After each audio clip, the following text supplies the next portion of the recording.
into the next one. Is this a qualification match? I think it might be. Let me check very quickly. It's a qualification match, guys. Winner of this goes through to WCS NA Challenger. Let's see how it goes. Down here in the bottom right-hand side, the creamy explosion lord himself, Mr. J. Whipple, ice cream monopolist and man of industry. Also Protoss player. Representing Sidestorm Gaming. Up here in the top left-hand side, leader of the Juggerslugs and a man who does not... Did I say slugs? We'll go with it. The man who does not like bullies. It is Juggernautjason. Yeah. Apparently he wanted to turn some of his Terran into martyrs for the TVP cause in that very first game. Absolute madman. Nuked himself earlier today. What a psychopath. Bit of a psycho. But he's been looking very good. So the scary thing about Jason, guys, is he will just defend. He will like do like a bunker expand. I mean, he won't in this case because he's gone gas first. But if you went back, he'll just do like an expand, play really safe. And then he'll just be like, now I take a third. And now I get double upgrades. I have ghosts. Now I have liberators. Also, I have 5 bases. And I'm like, but you're a Terran player. Normally when I play Terran players, they try to kill me in the first 7 minutes because they think they can't play late game versus Protoss. Jason's like, yeah, well, I know how to control ghosts, liberators, and Vikings. Also, most Protoss suck at late game because all the Terrans just all in them. So that's all they practice against. And I'm like, well, are you a genius or are you a genius, Jason? Because I feel like maybe you're a genius. You seem to have solved this conundrum. So basically when I play Jason, I'm like, I think we're doing good. He hasn't killed me yet. I think we're doing good. He hasn't killed me yet. And then he kills me massively and just massacres me in a late game battle. And I go, oh, this Terran knows how to play late game. And he actually focuses on it. So I don't know how he plays against actual good opponents like Raze. Because that's him versus me. And I'm pretty trash tier Protoss versus Terran. But obviously trash tier being very, very reflexive and flexible and you know, it's very subjective based on what you expect of yourself, but nonetheless. Reaper here, just chilling at home, being very safe. As I said, he's not eager to get across the map with that. There is a nice Adept coming out pretty early here. He's gonna come over and that Reaper's gonna try and defend the natural. It's a fast reactor factory. So, I mean, this command center can get delayed, especially if your opponent goes core beforehand. But this Adept just isn't that fast. It's like a pretty normal Adept. It's just kind of chilling. Reaper's gonna try and distract it. Yeah, it'll get it. All right, well done. So the SCV is gonna try to buy a bit of time, but it will go down. Good micro from the Adept. I mean, good micro to not take any hits until now from Jason. He's gonna build 2 Marines, and he's actually, oh, he's gonna go Tech Lab. Okay, yeah, he's just gonna go Marines straight away. Get out, not bothering with the Swapperoonie. And 2 Reapers, 2 Marines and a Reaper, sorry, do ruin an Adept, but now there's 2 Adepts, and the shields are regenning. Those shields are regenning. You gotta get out of there. Run, Jason. Oh, this opening's not gonna look good. If this gets denied, and it does, yeah, he's gotta pull 5 Drilly Boys. 5 Drilly Boys trying to save the day. Oh, the Adepts come forward, but they're not able to get those Marines. Okay, they may have gone too deep. Good timing on the Drilly Boys coming in there. They say, we're here, we can fight too. We got drills. And I don't know, they probably quote goddamn, they're probably quoting Alien. Get away from, for some reason, the Marines are like the little girl, like, get away from her, you bitch. And then just friggin' drills one of the SCV, the Adepts. But unfortunately, there's still 2 Adepts alive, so, I mean, this is a lot of disruption. If that fresh mule went down, that'd be a disaster. The Reaper's gonna try to punish this. Ooh, good pullback by Jason. Staying calm under pressure. Finally has a tank out and can get rid of this. But behind this, Raze, not missing a beat with the macro. I was about to point out a 46 supply block, but pylon finished as I said it. Second and third gateway is almost done. We've got a warp prism coming across the map. It's a 3-gate prism, and there can be a real fierce stalker attack. The Reaper's gonna go across the map, the first scouting in a while. Jason does not know what he's up against. He's building tanks, he's building Banshees. I'd like to see that second tank siege up here, or just chill on the high ground. Because right now, this tank on the low ground, very, very exposed. We'll have to see how it goes. Reaper's gonna come in. Pick off a probe or 2. Good pullbacks by Raze. I mean, the number of times Reapers find their way into mineral lines, the players are so quick on pulling back the hurt probes. It's insane. That Stalker, though, a bit of a dummy. Bit of a dummy. You've got orders to chase the Reaper. What are you doing? Uh-oh, tank on the low ground gets sniped for just 1 Stalker and an Adept. Good trade there. Very good trade. I think you're very happy with that as Raze. You're already way ahead in the work account. anything you can do to pick off these important tech units is huge. And oh my god, the Stalker turns and shoots one of its own probes. This Reaper being such a pain finally goes down, but not before Raze's blood pressure hits the roof. He's just like so annoyed at that, man. I know I would be super mad if it just would not go down. And oh my god, look at that push. Okay, he's gonna go into the main, 2 Adepts, 2 Stalkers. You need to just make as much stuff as possible. Raze warps in a sentry. He's chrono boosting Immortals. He's making shield batteries. He's in the mineral line. Jason is all in with this push. A tank, 2 tanks, a pack of Marines, and a Banshee. It's not a lot of units. He's gonna have to change his rally point to deal with this. He's got a Banshee and Marines and tanks rallied up here. He's pulling his SCVs back to his main base, but back at the Protoss side, this is where the game will be decided. We're gonna have to watch this one. Even though Jason's economy is getting shattered, we need to watch this side of the fight. If those gateways go down, that's huge. Oh, the shield battery is not gonna finish. Ooh, repair the pylon, repair the pylon, repair the pylon, repair the pylon! Heal it, Raze! Ah, it goes down. Shield battery's useless. He's lost almost all of his mining, has Jason, but he's got an insane position here. Prism's gonna recall. Okay, Prism does recall back here, but a lot of probes going down and the bunkers are getting up. Jason pushing across this short map. And even though everything looked like it was in Raze's favor, he says, guess what? You got a worker advantage. That doesn't help you if I've got bunkers in your base, mate. Okay, gonna go for a drop on the tanks, but the tank's actually moving forward. They realize it's a risky scenario. Oh, they're gonna siege up. Can the Immortal hit from the high ground? The Immortal does get a few hits on that tank, and the other Immortal comes from the right-hand side. The focus fire from Raze takes down both siege tanks. One Immortal falls, but one Immortal still stands strong. The Banshee goes down. That's a huge amount of the damage falling. You gotta take out that bunker. Okay, that bunker falls, but I don't know if that's enough. Raze here taking a big old punch to the face, and he's supply blocked. He's supply blocked. I mean, as he loses these units, he can warp in more. He's got 5 gateways coming in. Oh, those probes. Oh god, oh god, oh god. This is looking real nasty. This game is just a trash. It's a dumpster fire of a game right now. It's a trash heap of a game. I honestly, I feel like Raze still has a chance in this though, because he's got the production going a little bit better, closer to this fight, but the Marine count just gunned down the probes. That Immortal nowhere near finishing. These 2 Stalkers just don't have the damage output. Oh, that's it. That's it. The Marines have done it. The Marines, the Banshee, one of the highest damage output units in the game, and the Stalkers unable to deal with that. A couple of Zealots get in. They do actually have charge, funnily enough. But damn. Jason with the desperate push gonna take out this Protoss. I'm so glad to see this happens, not just to me. The number of games I like kill a player in PvT, and then they just do one of these desperate pushes. I'm somehow just not quite ready for it. It's so frustrating. It's even more frustrating for Raze here, who's down to 1 worker. He's like, yeah, well, it's fine. I got money to build a second. We'll be right. And he has to try and win with these 4 Stalkers now, but there's no chance. Bunkers, Marines. We got 2 Orbitals dropping Mules, 16 SCVs going. And it's just a matter of Raze accepting defeat.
SCV ready.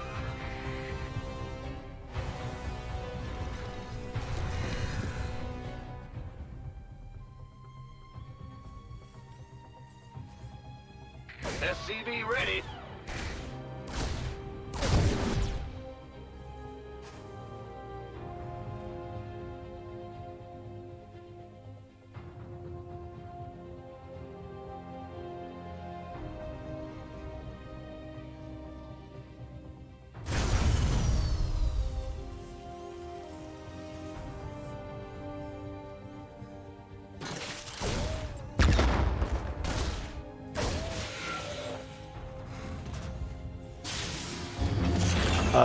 When did that happen? When did that happen? How did that happen? What did I mute my mic for? Oh no. Oh no. When did it mute?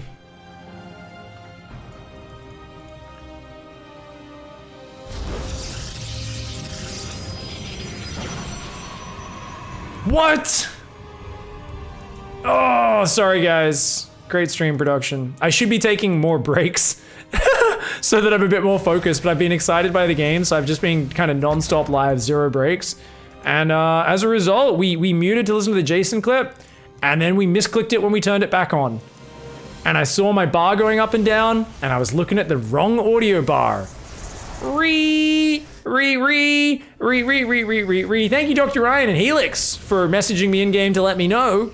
Guys, I have actually had some of the best commentary you've ever seen in the first 3 minutes of this game. I can't believe you guys missed it. It was amazing. It was incredible.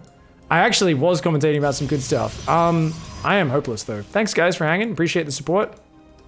Sorry. Low production quality, observing, casting, non-stop action, and here comes the Hellion drop.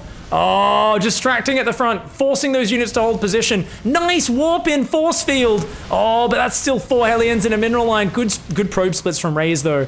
Look at these probe splits. This could have gone so much worse. The medevac's gonna go down for sure. The Hellions, I mean, it's a one-way trip. They gotta just get what they can and get on out of there. He's gonna go to the natural now, but there's a shield battery there. He's gonna have to go for these probes. Can't focus those ones. Not gonna do anything. The shield battery healing them up. And that is absolutely rough. Jason taking a big hit to the face there. So I think this was about 8 or 9 minutes.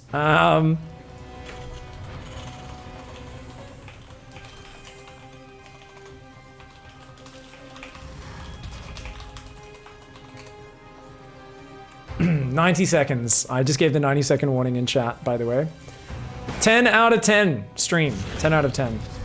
Armor and charges on the way. We've got a third Nexus going as well. Stalks into depths coming to pressure. There are not a lot of defensive units, but that tank in the mineral line, the good thing about the tank in the mineral line is you can so easily and quickly repair that tank. So easily, so quickly. Adepts come in the main, pull some units out of position. Adepts and Stalkers hit the front, try to pick off a few SCVs. They do take out a couple of them. But you know what? Raze's handling of this early game has been fantastic so far. Is he going to dive on the tanks? Thinks about it. No, the SCVs do pull back. I love this control from Raze. He's got the third base up, straight into Templar Archives. Armor, charge, immortal production. He's going to be probing up, recovering those early 9 worker losses. When you lose 6 Hellions in a medevac, 9 workers, it's okay, but you'd like more. You'd definitely like more. Jason is going to be camping for the next few minutes in this game, guys, because the way this build works is you spend so many minerals on those reactor factory Hellions that your barracks are epically delayed. Stim, it's 6 minutes. Is like 50 seconds in, he's just getting his third barracks landing. He's got a grand total of 7 Marines, a Raven, 2 tanks, and a Viking. It's a good defensive set of units, but there's no way to move out on the map. And Raze taking advantage of its immobility, even dropping in and just wasting mining time, damaging and picking off SCVs where he can. So Raze really taking control, and he's also focusing hard on probing. Notice he's just queued up 3 probes at a time. I wouldn't be surprised to see some chrono on them. He's even going straight to Storm, realizing there's such a big window before Jason can push. And I think that's such a good sort of tactical adjustment to his build, where he says, I've got time to get straight to Storm. We're going to go directly in that path. Double upgrades now starting up. So 1 upgrades against a single forge. I mean, the single forge has already finished an upgrade, so we'll see how it goes. We've already got a High Templar gathering energy. That's a 4 High Templar drop. And he might actually try to push as Jason lands this third. Yeah, warp in 1 or 2 rounds of Zealots. How many gateways? We've got 6 gateways, 2 more on the way. So yeah, a few more Zealots warping in. He's got 1 sentry for Guardian Shield, few Immortals, and he's going to try and really just savage Jason. And the thing is, he could still add gases behind this. He could still drop a 4th base behind this, but it's after, like, focus 1 or 2 more rounds on unit production and then go in that direction. +2 armor does start up here. Probe production starting up again. So that tells me, yeah, he wants to take those gases in the near future, I think. Zealots warping in. He's going to go for a big swing, though. He might just finish the game here. There's no wall off. I mean, there's just nothing guarding this, guys. The Viking and the Raven aren't even there. Jason has no map presence. He has no idea this is coming. Those tanks need to be behind that wall. I think he's toast. I think Raze is going to tie this series up 1-1, guys. I think this is going to be absolutely just crushing. And what do? Stormy boys! Oh, bad weather dropping out of the plane, just like that. Weaponized Protoss bad weather. The absolute D-bags that they are. The Raven comes down, lands an anti-armor missile, but goes down otherwise without really achieving anything. And we do see, I mean, we've got Jason trying to gather units on the north and the south. He's gonna have to try and sandwich this army, but the thing is, this is Mass Zealot. They'd love you to come in and sandwich them. They want more surface area. They're like, yeah, bring it. Storm on the backside as well. Zealots running up the ramp. You can see on the backside, almost all the units have died. The ramp, he's starting to hold on that ramp, but so many more units flying in. Jason trying to hot drop some Widow Mines into the action, but it's not enough. Slapped down, slammed down, punched in the face, and GG, well played. I'm so sorry, guys. It's so hard with stream delay as well, because that is the longest I've noticed for a long time, my mic being muted. But not just that, it's the longest, and there's the 3-minute delay between you guys being able to respond and get it to me, and I'm like, oh no! So it was like, that was epic. Thank you guys for being so patient. Thankfully, we only missed, was it 4 minutes of actual gameplay with commentary? So like, it's not the highest impact, but I still feel really bad about it. Sorry for messing the show up. Thank you for being understanding, and no doubt you'll all relentlessly rib me over that one, and be linking me clips of just me observing a game. To be fair, it was when I fixed my green screen, says JWB. Oh really?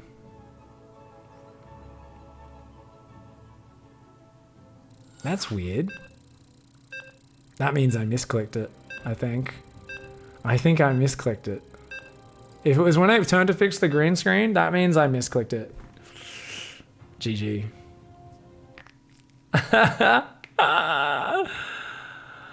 All right, guys. Here we go. Game number 3, the decider to see who goes through to WCS NA Challenger League.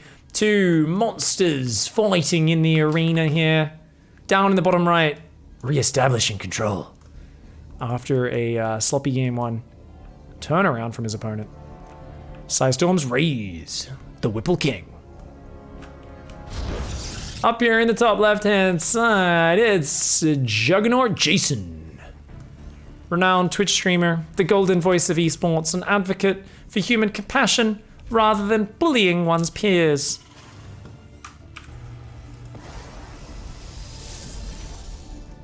Gonna send that probe across. Wants to go do a little scouty scout, slightly earlier than the gateway going down. Wants to see if there's a proxy barracks before putting the Nexus down. Good choice. Gas first.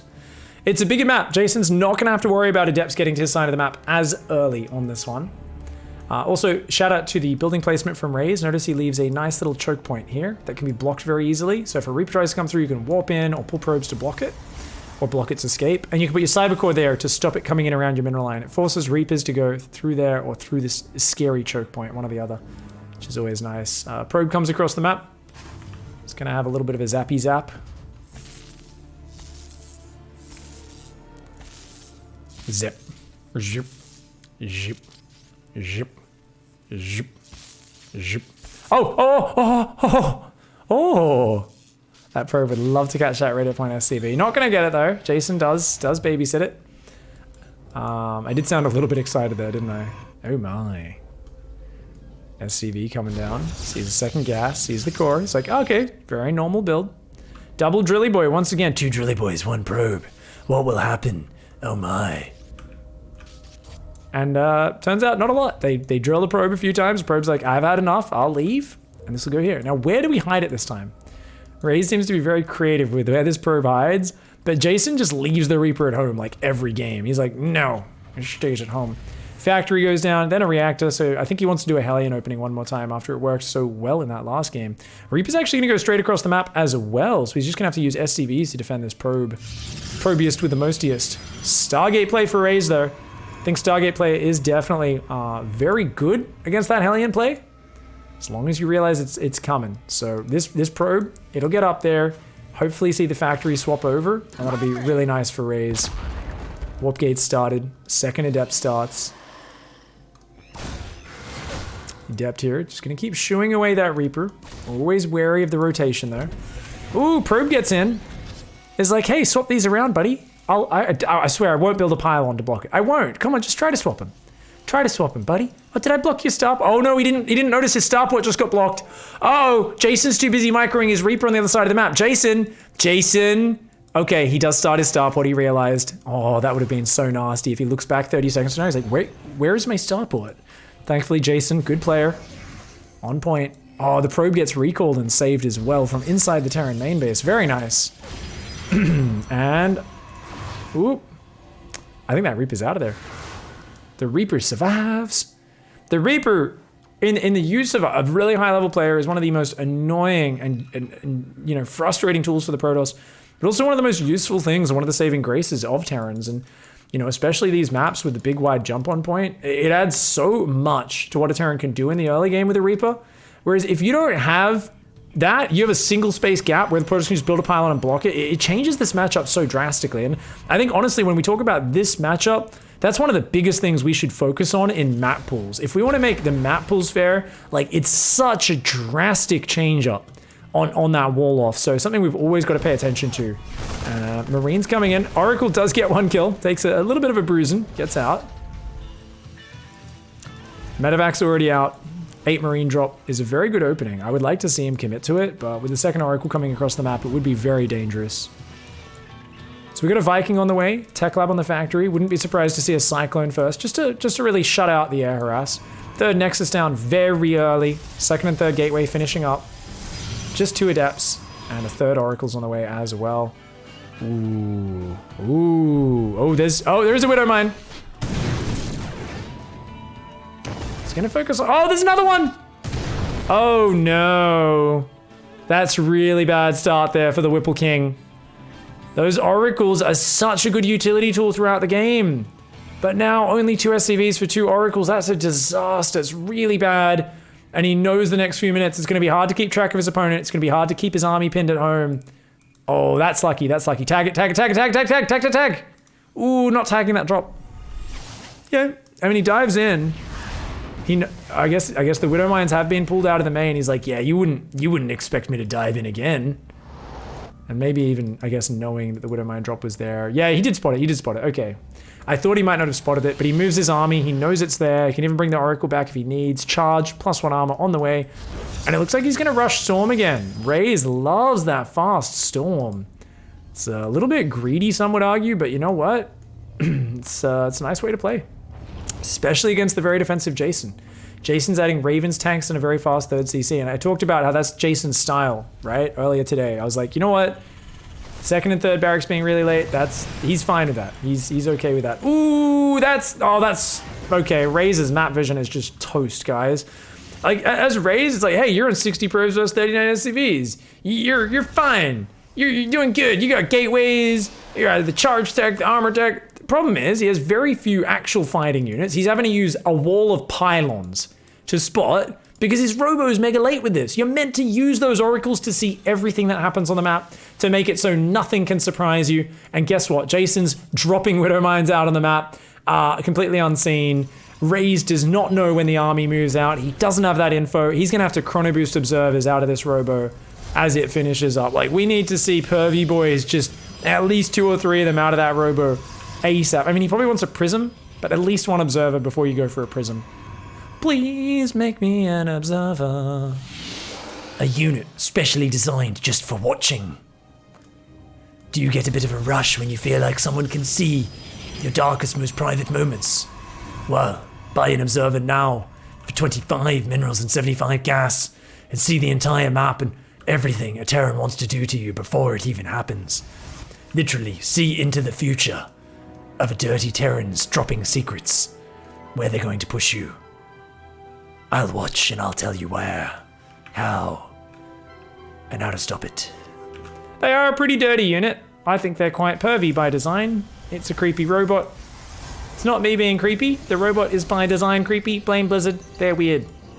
Speaking of which, more observers on the way. Cannons and batteries all over the place. Great 3-base setup here for Raze. Trying to get a 4th up at the same time. Jason on the other side. 1-1 upgrades. 5 barracks. Ghost Academy. It's a pretty nice setup for him. This one pervy boy. Oh, he goes into pervert mode as well. Increases his vision even further. Some binocular level of just watching. He's like, oh, another Marauders rallying? Let's go. Yeah. Adding Blink. Okay. Still only single forge. Are there any Immortals out? No Immortals, no Warp Prism. He needs a Warp Prism desperately. Where's your Warp Prism at? Hallucination gets killed by the Widowmine. This one might get a big juicy hit in the center. Double drop going out for Jason, but it's like a very defensive game for both sides. Jason does not know about this fast 4th base though. He's going to start running into pylons around the map. I love the pylons, by the way. If you don't have a lot of map vision, well worth putting some spotting pylons. You've got to see what's happening. Ghosts are starting up. Second forge starts. And more probes being added in. So yeah, Raze wanting to go up to that, 80 probe count, get a real big economy. But both players just kind of building up. And I mentioned how Jason's pretty good at the late game. He seems pretty comfortable at those later stages. He's adding an armory. His 2-2 going to be quite delayed. That armory is late. That's a bit unfortunate. There's not much happening in this game. It can be easy to feel a little bit uncomfortable when your opponent's doing nothing to you, right? Both of them don't have a lot of direct information about what's going on. They're just kind of like, well, you're not really pushing onto the map at all. What are you doing, Ooh. Ooh. He's got 3 cannons and a battery. Not a good drop angle. So he does see that. This Zealots, very powerful map control unit. You need to send a few Marines and Marauders out to clear up the Zealot spotters. So I often like to just split off a drop just to clear up map vision. Ooh, Jason here. It's very low commitment posturing. He doesn't want to get caught. He just wants to pick off what he can. Run, Jason. Run through. That's a lot of Protoss. Get the hell out of there, man. Okay, good evac. He's gonna dive on the left-hand side. Ooh, that drop does pull back there. Doesn't quite get feedbacked, but look at this drop. Oh, recall. Run, Roo. I say get rid of the medevac queue. That's the Protoss song. That's what they sing when they recall. Yeah, that was kind of scary, but Jason not losing too many units, so it was okay. Doesn't quite get the Nexus. Starting to clear up the map vision, but uh-oh, Raze wants to fight. Raze would love to fight this Terran army right now. Good Widowmine hits there, by the way. Nicely done. Still posturing over there. No 4th base is up just yet. Command Center's almost done. Ghosts on the way. Liberators. I'd love to see some armory upgrades, because we've got 2 Stargate Tempests. The first 2 Tempests have just popped out of those Stargates, ready to siege the Terran from afar, take down those range libs. Have we got range liberators? We do not. What's the starport count, guys? Oh no, only 1 starport? Ooh, okay, it's all about the ghosts. It's all about the ghosts. Double drop runs in the backside, hits the Robo, takes it down. Uh-oh, watch out for the Stormy Boy. Oh, Stormy Boy plus Tempest. That's a good drop defense combo, isn't it? Looked like it was going to do great damage, and then it just gets stomped through the grate of King's Cove. A little bit nasty there. Raze is really controlling this. He's got his 3rd Stargate about to finish. He's going to try and take some Widowmine shot. Hits all the ghosts with the Widowmine. Oh, Widowmines are so dumb. Oh, a ghost does get sniped by the Blink Stalker as well. Really good dance there by Raze. This is like the in and out. You want to kind of go forward, pick off ghosts that are out front their army. Same way they want to do the same thing to your High Templar. Runs a single High Templar forward, doesn't want to risk the whole pack getting EMP'd, and look at that, pulls it back, puts a higher energy one forward. So he's kind of rotating those High Templar back and forth. And remember, a full energy High Templar, you need to actually double EMP to get rid of their storm. So it's not as easy as just dropping EMP. These High Templar have been gathering energy all game long. Tempests are here. And this really puts the pressure on Jason. Jason needs to either unsiege and go home, or he needs to push in hard. It lands an EMP on the Tempests. Ooh. Oh my god. Anti-armor. No, doesn't land the anti-armor. Oh, does land interference matrices instead. Good storms land, but a lot of the bio is still healthy. Jason taking a pretty decent fight here. Still 2 Tempests though, sieging from afar. I think Jason's got to leave. I don't think he can force the issue. His bio's too bruised. There's too much storm in the back, and he's out of ghosts. He cannot get through here. Jason, go home, make nukes. Go home, make nukes. This ain't gonna work, buddy. There's too much Psy Storm. He's getting through some static defense. He's finding some openings. I mean, if he can take out a bunch of High Templar just for a bit of bio, that'd be nice, but he's not really getting exactly the damage we'd like. I mean, okay, takes like a weird angle there. The problem is the Tempest. Every moment he pulls back, the Tempests are sieging him down from afar. Jason now backs off, but I think he overstayed his welcome. Does not have a 5th base up against a 5 base Protoss. We are, of course, going to see the Whipple King have to transfer some probes from his natural and his 3rd down to this base.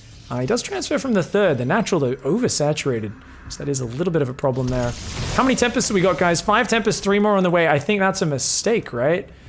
Does he actually... Maybe he's really good with his Tempest Storm micro. He might want to really play like a staggered style, where you shoot with your Tempests, you pull them back. You shoot, you run, shoot, you run, you shoot, you run. And you kind of try to just bait your opponent into Psy Storms to cover it. But I do feel like going any above 8 or 10 Tempests is just crazy because you don't have enough raw hit points and firepower. Good nuke. Takes out a lot of static D on that base. Very nice. I feel like this nuke harass is huge. Uh-oh. This Ghost going to run through that army, unfortunately. Where is the detection?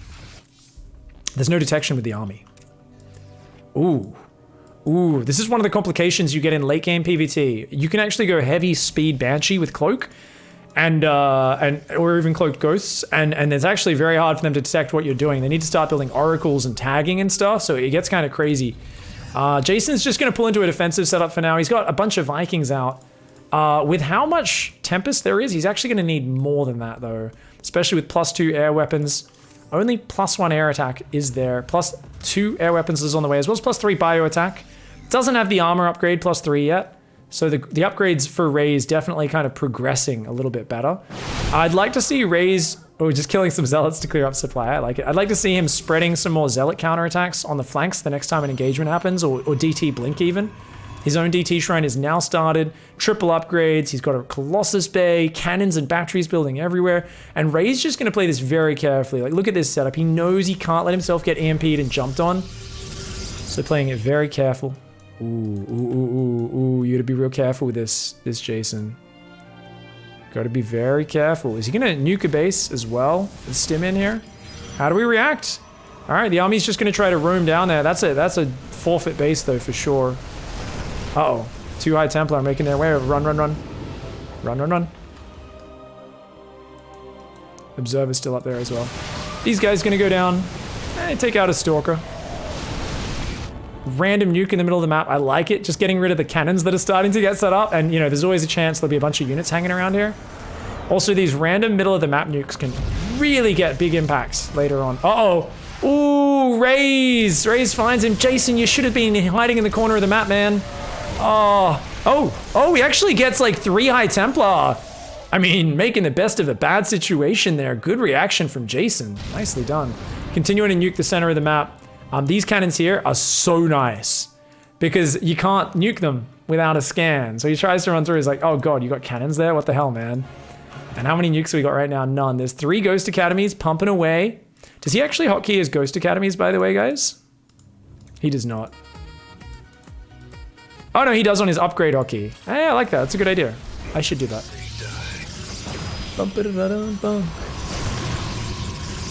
Oh, thank you very much, Puck, for the host. Guys, did Puck qualify through? If you guys could give me an update, I'd love to know. I haven't looked at the bracket. I know he was playing Patty Mac, who had an amazing PvP run, was slaying great Protoss players. So let us know in chat. Thank you very much, 174 viewer host there. Ooh, big nukes going down. Not hitting anything, but I mean, all nukes are big. In that manner, it's a big nuke, right? I'm technically not lying. And thank you very much, Wicked Bota, for the Twitch Prime sub before. Appreciate the support. Oh my. 10 Tempests coming forward. Okay. Oh, some nice EMPs landing, but not enough. That flanking storm on the Vikings. Jason, you're too clumped. You cannot fight here. No! Jason, not like this. Please, survive. The storm on the right-hand side is brutal. Is it enough? Am I I mean, those storms were brutal, but he just dives on decisively and crushes the battle. This is what I'm talking about. Jason knows this stuff. No, very few players in the NA scene play late game engagements as confidently as him. I thought that was a disaster. That first storm in of itself was so good. I tunnel visioned on that, was like, it's terrible, this is bad, run. But he kind of knew that he could push his way through there. He knew the Protoss army was way too Tempest heavy, there was not enough meat on the ground, and that he could actually jump on top of it with good Viking lib, bio, just decisive timing. That being said, remember, Raze has the bigger economy in terms of like bases, right? He's been taking more bases, but Jason's now at 80 SCVs as well. I mean, he might not have the bank just yet, but if he can just keep establishing a base here, a base there, that's gonna be good. Like, Raze has been building cannons everywhere. It's like real cute, you know, this is real nice stuff, but that is a lot of money that isn't necessarily always gonna get value. The DT backstabs are big. The way we saw Deer drown Maru in one of his games a season or two ago in GSL was he would attack with the Tempest on one side and he would send like 10 DTs and 20 Zealots in from another angle. That ghost does get sniped down, so the nuke gets cancelled. If you kill it before the nuke lands, or before the last like second of the nuke, basically before it starts actually falling from the sky, the nuke gets cancelled. So that does go down. But yeah, basically what he would do is he'd siege on this middle side or something, and then he'd like run in here, blink over the wall with 10 DTs and get into the production, and that's how he'd kind of break the Terran defenses. So how many gateways have we got? We've got 11 gateways. He can do that kind of stuff for sure. He's adding every upgrade. He's got Shadow Stride, the DT blink upgrade on the way. I would like to see Raze do something like that. He doesn't have too many Stalkers in the comp, which I'm happy about. Stalkers are trash. Just statistically, having a few is very good. They're a nice flexible unit. DT's denying this base is very nice.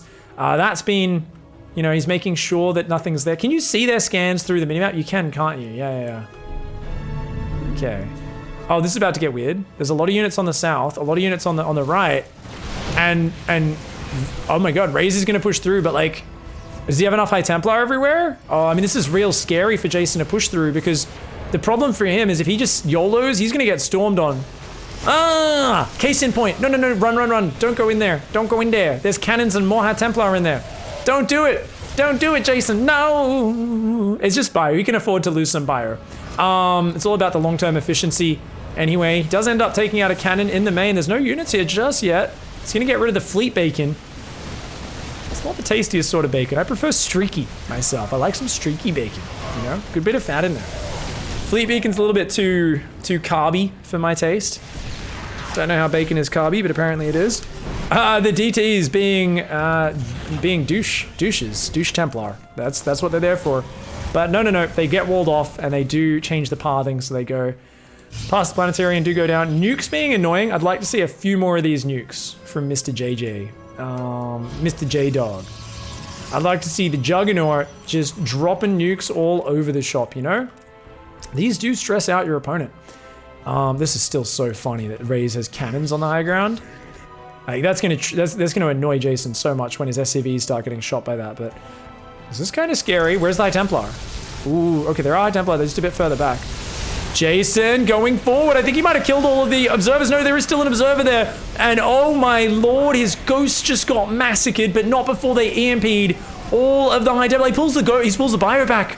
Look at that, he disengages with the bio, lets the Vikings and Liberators take out all the Colossus, and then re-engages Jason here with some great control. He's going to jump on top of the dregs of this army. I'd love to see him scan and get rid of the rest of those observers, but oh, he's gone too far. You got to get those Vikings out of there. They are a unit which, against ground units, they will get ravaged in of themselves. We need more Marauders, more Marines. He's only got 7 barracks. He's actually struggling to remax right now, whereas the big warping of Stalkers here, not the best unit, but they'll do enough. Vikings going to be forced to land. They do not, if they cop a storm, they're toast. Jason, let the base go, let the base go. Do not get baited into this fight. Lands an EMP, but there's still more storm. There were so many reserve Templar. Raze is pulling them all to the front. He's putting all of his eggs in this push right now. He says, you know what? We've been banking storm all over the map. You've used up all your fancy units. I'm not going to give you the time to recover. But he's in between 2 planetary fortresses. This is a dangerous area for Raze to be dancing. Does land a nice storm there, wearing down many of these units, but now that the range libs are here, Raze has to disengage, and I totally agree with that decision. Jason not able to mine from this base because of this double cannon up there, which is so annoying. Uh-oh, 2 Liberators facing the wrong side. Oh, storms on that could be big. If he can land some storms on the minerals, that's going to be huge, guys. That's going to be huge. Uh-oh, depots aren't raised. Depots aren't raised right now. Raze pulling him out of position. He sent units to clear the cannons. They're not able to do it. Storms landing on the Liberators. Are these Liberators going to punish the High Templar? They're going to take out a lot of these units. Has Raze gone too deep? I don't know. He's baiting him into Storms right now. We've got more Libs coming in. Jason, a bit sloppy with his control, but at the same time, he just lost a Planetary in the right to DTs. He just lost a Command Center to Dark Templar. Oh, Raze here doing so much damage. It was an absolutely ballsy move. It could have gone terribly wrong, but sometimes when you're in a high-pressure situation, just grab the game by the balls and go. And that's exactly what Raze did here. And Jason, unfortunately for him, coming out on the tail end of this. The Whipple King showing that, yeah, he's had to sacrifice his whole army for this, but he had the economy behind it. He had the bases mining. He had everything going, and he's going to close it out 2-1. Oh my lord, denying that base in the top right at the same time. And just having the realization that with a big round of Zealots and Stalkers warping in, he could just go. I mean, and look at this move in the midst of that, guys. Look at that. Jason unfortunately didn't have auto repair on. And look how much damage +3 DTs do. Oh. And there was like this moment here where I think he just kind of thought Raze was going to back off. And he was, the thing is, Jason got a little bit spread too thin. So watch this, right? He sieges here, Raze disengages because he's come a bit too deep. There's too many Libs out. But the thing is, Jason's still so afraid of like a move in, and his Libs are caught facing the wrong direction. He kind of doesn't realize, oh wait, oh, you're going to jump on me. Oh wait, you're going around? Oh wait, you're going around. He's just too slow to get those Liberators on top of this ramp. Remember, if he sieged here 5 seconds earlier, these units don't get in. He's going to lose way too much on the way up that ramp. And Raze will get punished, but it's just, Raze was just digging for mistakes. He rotated around, and he would have been so ready to pull back. At any point there, he could have pulled back and just disengaged from that. So I love this play here. GG, well played by Raze. He's going to go through to Challenger. Jason still has another shot. He still has another shot, guys. So don't give up hope yet if you're a Jason fan. Definitely still has another chance in this one. So yeah, that's it. Oh, very nicely done. Okay. Very nicely done. GG's.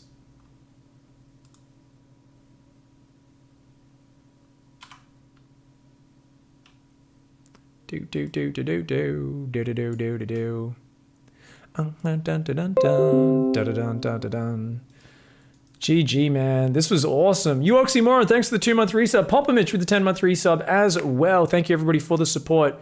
So, I want to just break down that last bit one more time quickly, guys. So, I am going to bring a good friend here onto the scene, and we're going to have him just kind of intro us and see how it goes. Well, I want to take you over here, Pig, to get our first map cracked down, because we do have the first map decided between these two. Where are we going first, and what are we looking at? So well, Kaelaris, that was actually the final map in this series, but thank you for the introduction. It's good to know you vaguely paying attention to what's going on in the game. Might want to be a bit more on point for the next one. So what we're going to take a look at is that final engage. We're going to talk about what Raze was doing there so well one more time. So let's remember, guys, this here, of course, was just the deciding moment where Jason, if he was able to secure one more base, that's right, I have 4 hands, guys. I have 4 hands. Calm down. If he was able to secure just one more base, then that would have been incredible. If he was able to just secure a base, lock himself down, he was trading better than Raze in some of those scenarios. But the moment his kind of immobile siege units got cracked in, things did get a little bit nasty for him. So you kind of look at this and you can see, okay, you know, we've got a weak point here where nothing was defended. Obviously, I mean, there was a weak point over to the right off screen, but then he was worried so much about his army getting jumped on in this middle base that Jason was like, first he was putting Liberator zones, sorry guys, up there, and then he moved them here, right? And then Raze was like, this is a 0 risk maneuver, because remember, he moved down here and he pressured, he dropped some storms, hit some SCVs, and then he just moves up here, and at any point, if the Libs get there and siege up that area in time, he's fine, right? Because he can just disengage to the south. And at the same time, this is all creating a distraction for, remember, you can even see it on the minimap. You can even see it up there on the minimap that there was, of course, those DTs just taking out of the planetary. Because basically, you got to think about how the Terran army controls, right? We're looking at an army where you got to unsiege the libs, move your ghosts around, burrow the widow mines, keep the Vikings out of storm, keep your bio kind of ready to jump on the zealot stalker and punish them if they blink forward, but away from the storm. Lots of fragile units. You need to stim, EMP, you need to cloak, you need to siege and unsiege liberators. It creates a very intensive army, so it's actually very hard to use. And I think Raze there just showing the power of kind of moving between divergent attack angles and kicking some ass. So I mean, I feel like it was just very, very good play. All right, well, thank you very much, Pig. Thank you for cutting me off. No worries, Kaelaris. It's good to have you on the show as always, and do a nice weatherman breakdown. So we're going to try and bring some more of those throughout the stream, do some tactical breakdowns, and watch some high-level StarCraft. Congratulations, Raze, for getting all the way through to Challenger. That's awesome for Raze. The Whipple King, I think he's going to take some names. I think he's going to slay some nerds and get himself a whole lot of money. Fighting, of course, one of those top 4 spots and seeds through to WCS Fall in Montreal in September later this year. GG, well played.